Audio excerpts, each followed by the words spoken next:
Welcome back to TDL's coverage of the 5th Annual Marshals Cup. It's been the long and arduous road to the quarterfinals, with a field of over 55 players now pared down to 8. These men and women represent the best of the best, and despite some turbulence during the Swiss component, we are now approaching the final stretch. Spot on, Mike. In fact, one of the players in the upcoming match is the northerly buffeting the wings of this illustrious tourney. Rosedale's Keegan Kerrigan entered the tournament as a dark horse, fresh off a 2-month suspension for excessive sass, and amidst allegations of doping and poor sportsmanship, has secured a place at the top tables. We last saw Keegan at PikeFest 2013, where his acerbic demeanor reduced 11-year-old prodigy Hunter White Graham to tears, earning him an excessive sass violation and a suspension from the game. His return today has been strong, though it seems as if his time away hasn't curbed his infamous trash talk. He was also alleged by several onlookers to have downed a fistful of pills from a bottle with a brain on it minutes before his match with Big Bro Martel, which may explain his blitzkrieg 3-minute victory in that bout. Conversely, there isn't much to say about Porter that hasn't been said already. A TDL veteran, his unflappable demeanor should prove an asset given his opponent. For the benefit of our first-time viewers, the Duke is a 2-player abstract strategy game similar to chess, in which players levy, command, and maneuver their pieces in an attempt to capture their opponent's Duke. 2 things to differentiate it from your average abstract. 1, pieces are levied to the board from a bag, adding an element of luck to the proceedings. And 2, every time a piece is manipulated, it's flipped to its opposite side, which may have an entirely different movement pattern altogether. Let's get to the action. Good luck. Same to you. Keegan being uncharacteristically polite here. To my knowledge, this is the first time the two have had a match together. Respect for his opponent, then. Maybe, Chip. Having earned the right to place first, Porter taking a moment here to deliberate before making his initial placement. And rightly so, Mike. The match can be won or lost based on the opening setup. Looks like Porter is going with the inside L, a tried and true setup that gives him a good amount of initial control over the middle of the board. A straightforward setup for a straightforward man. Keegan immediately setting up on the back row. Interesting choice. He's sacrificing control of the middle for increased control of the sides. This does limit his initial lateral movement, though moving the Duke prematurely, usually a bad idea. It can pay off just as well if he draws the right pieces. Very true, Chip. The bag is fickle, though. We'll see what happens here. Porter's first move is textbook stuff. Indeed. Though its effectiveness is slightly diminished by Keegan's unorthodox initial setup. In some circumstances, this play prevents your opponent's forward footman from advancing. Maybe that's what he was going for. Strong initial levy from Keegan. The Ranger is one of the best pieces to get given his initial setup.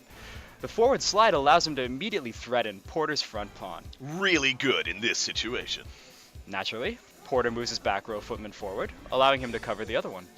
He's offering a pretty poor trade to Keegan here. YOLO. Whoa! Questionable move by Keegan. The Ranger is worth far more than the footman. Why would he offer the trade here? He did say YOLO, Mike. Keegan's as good at playing mind games with his pieces as he is with his mouth. Porter looks nonplussed. It doesn't seem like he was expecting this at all. It's too early to tell how this plays out, but he seems to have gotten into Porter's head with that shenanigan. As expected, Porter takes the Ranger with his other footman. Is he planning to pull again? Oh, wow! Keegan levying again with a very interesting result. He's pulled the Assassin. Due to its jump slide movement pattern, it's poor at short range, but shines in situations like this. He's now threatening Porter's other footman. That footman can't move. Indeed it can't, Chip. Moving it would put the Duke in check, or guard in the parlance of this game, leaving it vulnerable to the Assassin. Porter's definitely on the back foot here. Will he move his Duke, or will he levy himself? Looks like he's choosing to levy. Bad luck for Light. Looks like Porter's pulled a pikeman. There are 3 in the bag, roughly a 20% chance of that happening. Still, bad luck indeed. He can't immediately protect the footman with this piece. Even a footman would be better in this situation. Terrible luck there, bud. While that assassin's going to sit there a while, it still looks pretty bad for Porter. Keegan hasn't even moved his starting pieces. Though he's down a Ranger, Keegan has a commanding lead on material on board. What's Porter's play here? Champion, coming out for Porter. Champion's one of my favorite pieces. Plain and powerful. It's a good piece to have on the board. Champion, huh? Might be too little too late there for you, bud. Ah, here comes the sass. Porter remaining stoic through it. Which is just as well. The last thing the TDL needs is more drama. Pressure's on, bud. Keegan pulling his assassin back, resetting it, preventing the champion from advancing. As divisive of a competitor as he is, Keegan has the skills to back it up. I wouldn't count Porter out just yet either, as he's certainly come back from worse situations. His match against AI Slater at the 2013 Open comes to mind. Still, he's under considerable pressure here. Quite so, Chip. He can't take the champion without sacrificing the assassin, though, as the pikeman's providing the necessary coverage. Gotta believe. Here's Porter's long bowman, and at a good time too. He can start setting up a defense using its long-range opposite side. Oh, like you've got the time. Keegan finally moving his footman here. Well, he certainly couldn't levy, as all of the spaces adjacent to his duke were occupied. This also allows him to move his duke. Is he setting up to do that next turn? This could be another 3-minute blowout. Could be. As expected, Porter's setting up for the longer game. The long bowman covers a lot of space in front of it. Except the space directly in front of it. That, and its lack of defense to the immediate left and right on this face, means it needs quite a bit of support to be effective. It's no champion. It's almost over, bud. I got luck on my side today. It's a real shame that it wasn't more of a match, you know. Really would have liked to have taken you to the limit there, but... Did that just... That didn't come from the bag. Cheats! Cheats! What? No! No! No, I'm not a cheater! I'm not a cheater, come on! That rat! Truly shameful display. He was hiding his draws up his sleeve. Appalling behavior from Keegan Kerrigan. The TDL does not tolerate this sort of behavior. It appears as if the Duke police are dealing with the matter accordingly. Good riddance.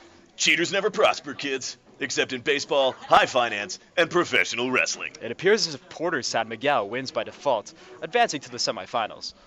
He doesn't look satisfied at all, Mike. Would you be, Chip? Some truly ignoble business, Mike. I suppose that's all the time we have for today. For the Toronto Duke League, we are Mike Bastis and Chip Jones. Good draws to you.